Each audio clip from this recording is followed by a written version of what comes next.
September 30th, 1942, the North Sea, north of Ameland Island in the Dutch Wadden Sea. 9 British motor torpedo boats and motor gunboats from the 21st MTB flotilla cut their main engines and glided forward on auxiliaries. The sea was calm, the night moonless. Perfect conditions for what Lieutenant Peter Dickens had in mind. German Convoy 348 had left Cuxhaven that morning. 8 merchant ships loaded with Swedish iron ore, bound for Rotterdam. 5 armed patrol boats escorted them, bristling with 88mm guns and anti-aircraft weapons. The Germans believed themselves safe in their own coastal waters. They positioned their escorts to defend against air attack. They expected any surface threat would come from seaward, from the direction of Britain. They were wrong on both counts. The Germans never expected British motor torpedo boats to attack from the land side. They never expected 9 small wooden boats to tear apart a British and oded, heavily defended convoy in waters the Kriegsmarine considered secure, and they certainly never expected to lose 2 ships before dawn while the British sailed home without a single casualty. This is the story of how Lieutenant Dickens and his flotilla proved the Germans catastrophically wrong. In 1942, Britain faced a problem along the Dutch coast. German convoys shuttled 2 to 3 million tons of iron ore annually from Scandinavia to the Ruhr through the Wadden Sea coastal route. This wasn't a luxury, it was survival.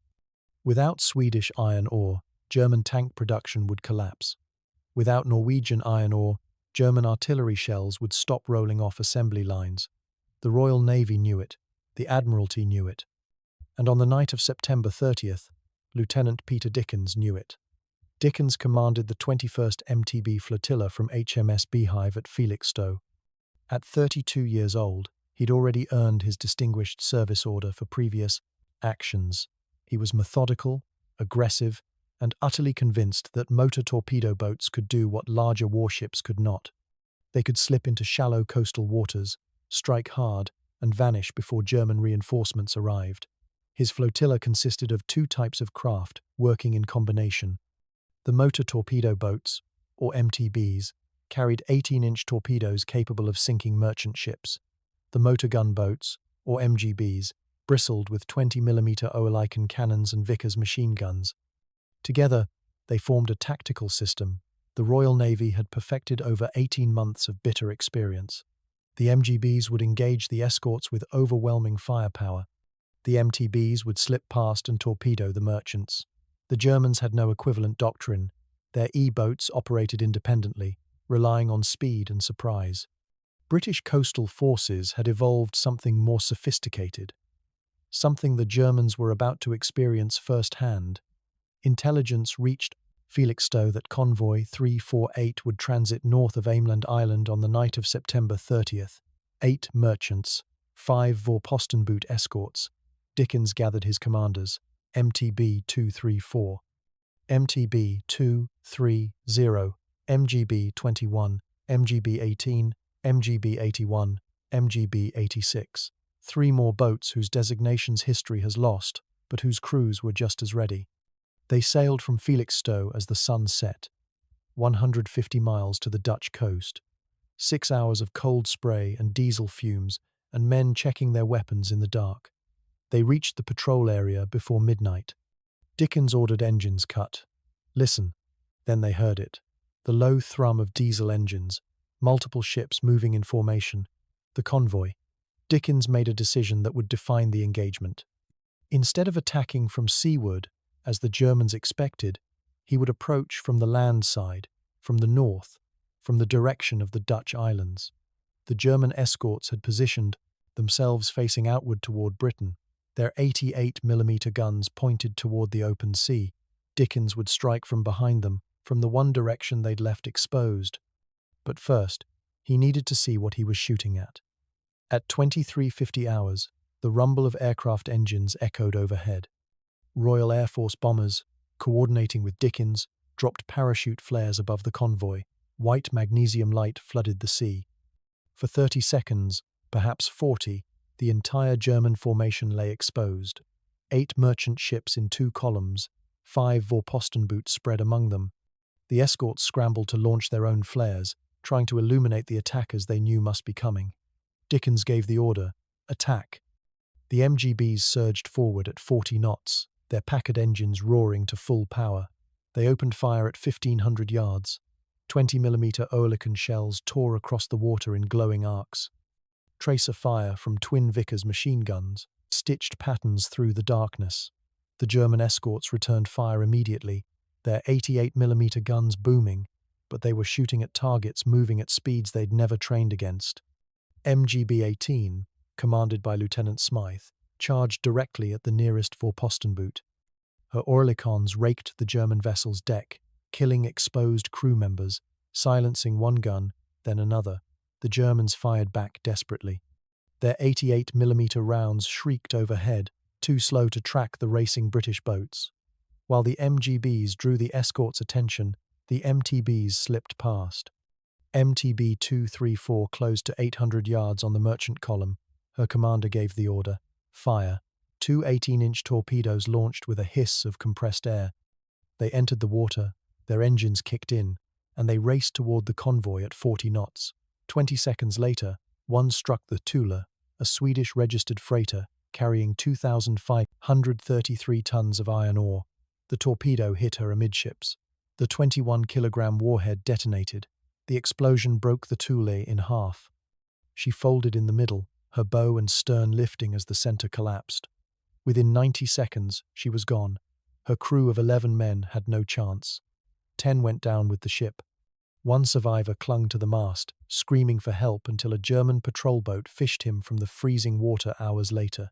2 women had been observed aboard the Tula earlier that day. The Germans noted it in their reports. Their fate remains unknown. The second MTB torpedo missed, passing between 2 merchants and vanishing into the darkness, but Dickens's boats weren't finished. They circled for another run. Meanwhile, the MGBs continued their savage work against the escorts. The German Vorpostenboot were formidable vessels. Converted fishing trawlers, they carried crews of 60 to 70 men and mounted serious armament. The 88mm guns could kill a motor gun boat with a single hit, but the guns sat in open mounts without armor protection. The crews stood exposed to British fire. Aboard Vorpostenboot 1313, Matros Bernard Torzinski manned the forward 88mm cannon. This was the ship's maiden combat voyage. Torzinski was terrified. He admitted it later, decades later, when German veterans finally spoke openly about the war. He described the moment the parachute flares ignited. Shortly before midnight, we heard the sound of plane engines, and soon parachute flares were dropped above our convoy. And then the fireworks began. We fired flares ourselves to be able to see the enemy. I heard an explosion to the left of our ship. Later I was told that a ship from the 20th Vorposten Flotille had been sunk. The ship Torzinski heard exploding was Vorpostenboot 2003, formerly the Belgian patrol vessel Ludsboot 7. An 18-inch torpedo caught her in the engine room. The detonation tore through her hull. She rolled onto her beam ends and sank within minutes. Of her crew of 42 men, 21 died. Not one has a known grave. They're listed as missing, lost somewhere in the cold waters north of Ameland Island. Torzinski kept firing. I operated the 8.8-centimeter cannon at the front of the ship. We didn't have any steel plate covering. The cannon was wide open. After all, 5 of us were wounded. There were only 2 crew members left to perform some of the combat tasks. Then British fire found him. A 20mm Oerlikon round struck Torzinski in the left shoulder, spinning him away from the gun. He collapsed onto the deck, bleeding, certain he was dying. But something inside him refused to quit. This is the part of his account that's most revealing about what the Germans faced that night. I can't for the life of me remember whether it was fear or bravery that drove me, but I got up, grabbed an 8.8-centimeter shell, pushed it into the gun barrel, and yelled at my leader, "Loaded." I saw the shell hit the MGB with my own eyes. That shell struck MGB 18. It hit her bow, blowing away 9 or 10 feet of her forepart. The explosion ignited fuel tanks. Fire spread across the deck. Lieutenant Smythe tried to maintain control, but the boat was doomed. She began taking water, her bow settling, flames climbing higher. Smythe gave the order to abandon ship. His crew went over the side into the North Sea. The water temperature was 14 degrees Celsius. A man could survive perhaps 30 minutes before hypothermia killed him, but Peter Dickens had been watching.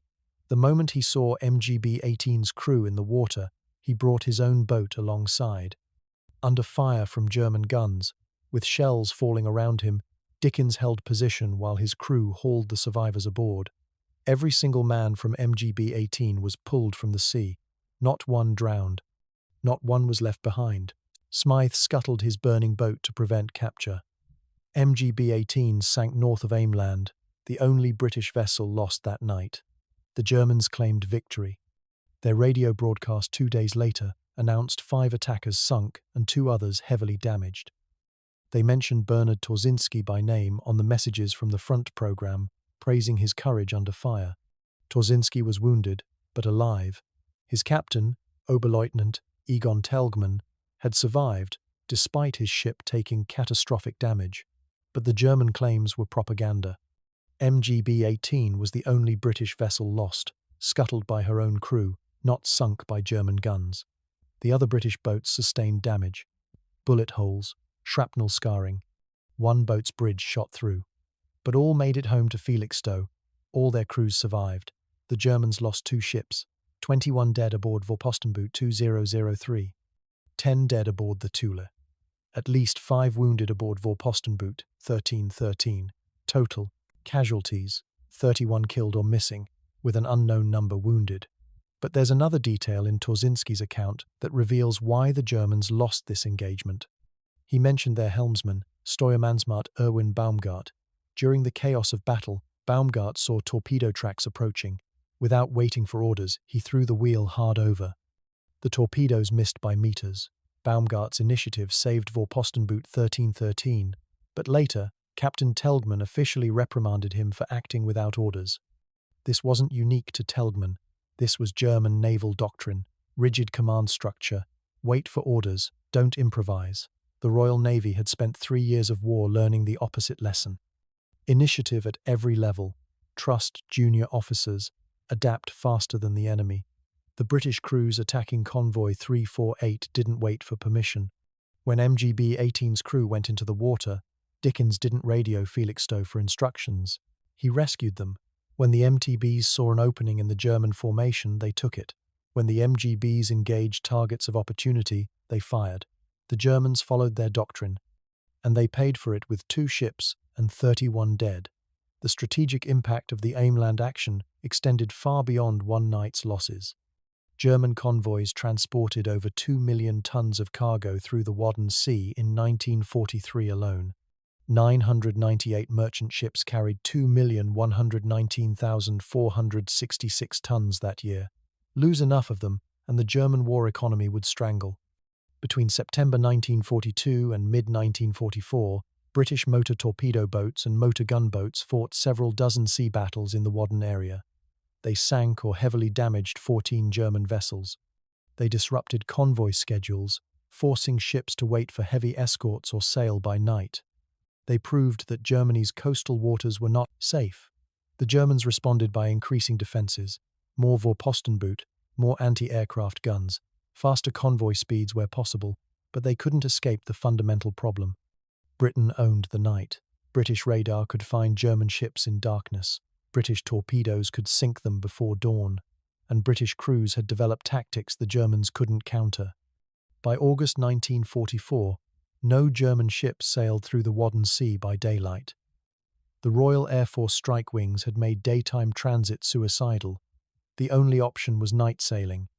But night sailing meant facing men like Peter Dickens and crews like the 21st MTB flotilla. The Ameland action demonstrated something the Germans had consistently underestimated. British motor torpedo boats weren't just fast patrol craft. They were weapons systems crewed by men who'd learned their trade through 3 years of brutal combat. The Royal Navy had built 2,000 coastal forces vessels by war's end. They fought over 900 actions.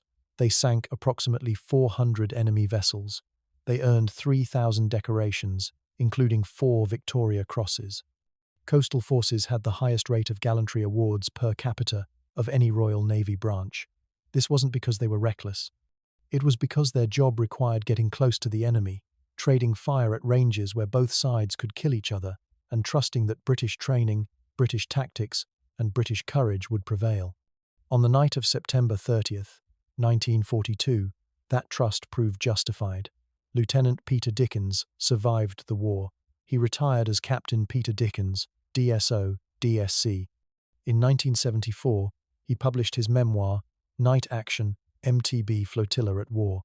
He had access to German records by then, captured documents and post-war interviews. His book revealed the dramatic differences between British observations and German reality, what the British thought they'd achieved versus what the Germans actually experienced. The Aimland action was one example. Dickens's flotilla believed they'd inflicted heavy damage. German records confirmed it. 2 ships sunk, dozens of casualties, a convoy disrupted and delayed, strategic cargo lost. But Dickens also learned that German claims of sinking 5 British boats were complete fabrication. Only MGB-18 was lost, and she was scuttled by her own crew after being damaged. Bernard Torzinski survived as well. He recovered from his shoulder wound. He served through the rest of the war. Decades later, he told his story to Dutch researchers documenting Wadden Sea naval actions. His account provided the German perspective that British historians lacked. He described the terror of facing British motor torpedo boats, the chaos of parachute flares and 20mm fire, the sound of torpedoes hitting ships nearby, the desperate courage of German crews trying to defend their convoy with everything they had. Torzinski didn't glorify the fight. He didn't claim victory. He described survival. He described watching friends die. He described British tactics that German doctrine couldn't handle. He described a night when 9 small British boats proved more dangerous than the entire German escort force could contain. The Royal Navy called these engagements the Battle of the Narrow Seas. Hundreds of actions fought in the Channel, the North Sea, the Mediterranean, even the Adriatic. Most lasted less than 30 minutes. Many involved fewer than a dozen boats per side. But cumulatively, they achieved something no capital ship could match. They made Germany's coastal waters uncontrollable. The Aimland action was one night's work. 9 British boats against 8 German merchants and 5 escorts. 2 German ships sunk, 31 German dead. 0 British fatalities. 1 British boat lost, scuttled by her own crew after rescuing every man aboard. The Germans expected British boats to attack from seaward. The British attacked from the land side. The Germans positioned their escorts to defend against air attack. The British coordinated with aircraft to illuminate the convoy, then struck with surface torpedoes. The Germans relied on their 88mm guns to keep British boats at bay. The British MGBs closed to point-blank range and shot the gun crews off their mounts. At every decision point, German doctrine failed to match British reality. At every moment of crisis, British crews adapted faster than German commanders could respond. The result was 2 ships on the bottom of the North Sea and a convoy that limped into Rotterdam short of the iron ore Germany desperately needed. This was the pattern repeated hundreds of times across 4 years of coastal warfare. British motor torpedo boats and motor gunboats proving that speed, aggression, and tactical innovation could defeat heavier armament and larger crews. Small wooden boats crewed by young officers and ratings, demonstrating that courage backed by sound doctrine beats rigid command structure every time. The Germans never expected 9 British boats to tear apart their convoy in waters they considered secure. They learned otherwise on the night of September 30th, 1942. They learned it at the cost of 2 ships, 31 lives, and the illusion that their coastal convoys were safe from British attack. Peter Dickens brought every one of his men home.